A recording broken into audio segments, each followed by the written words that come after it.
தஞ்சாவூர் மாவட்டம் பாபநாசம் அருகே திருப்பாலைத்துறையில் பொதுமக்கள் நடமாட்டம் மிகுந்த தெருவில் எரிந்த நிலையில் ஆண் சடலம் கிடந்ததால் பரபரப்பு ஏற்பட்டுள்ளது. 40 வயது மதிக்கத்தக்கவரின் சடலத்தை மீட்ட போலீசார் அவர் தற்கொலை செய்தாரா அல்லது எரித்து கொல்லப்பட்டாரா என விசாரணை மேற்கொண்டு வருகின்றனர். மேலும் விவரங்களோடு இணைகிறார் நம்முடைய செய்தியாளர் சுல்தான். சுல்தான், வணக்கம். விரிவான விவரங்கள்.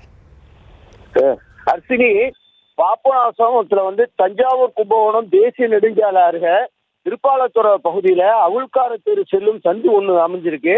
இங்க பாத்தீங்கன்னாக்கா எப்பொழுதுமே பொதுமக்கள் நடமாட்டம் அதிகமாகவே இருக்கும். இந்த பகுதியில தீயிட்டு கொளுத்தப்பட்டு உடல் முழுவதும் கருகிய நிலையில 40 வயது மதிக்கத்தக்க ஆண் சடலம் ஒண்ணு சாலையின் நடுவே கடந்தது. சடலத்தின் அருகே பாத்தீங்கன்னா பாதி காலியான நிலையில சின்னர் பாட்டில் ஒன்றும் சிறிய தீப்பெட்டி ஒன்றும் அருகில் கிடக்கிறது.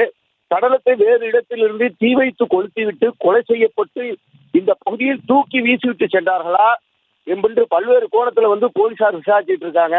மேலும் தீயிட்டு உயிரிழந்த நிலையில் காணப்படும் பிரேதத்தை பாபநாசம் காவல் ஆய்வாளர் சகாய அன்பரசு தலைமையிலான போலீசார் பார்வையிட்டு இருக்காங்க.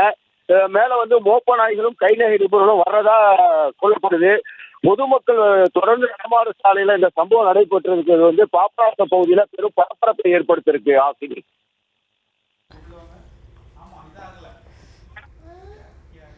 விவரங்களை வழங்கியமைக்கு நன்றி சுல்தான்.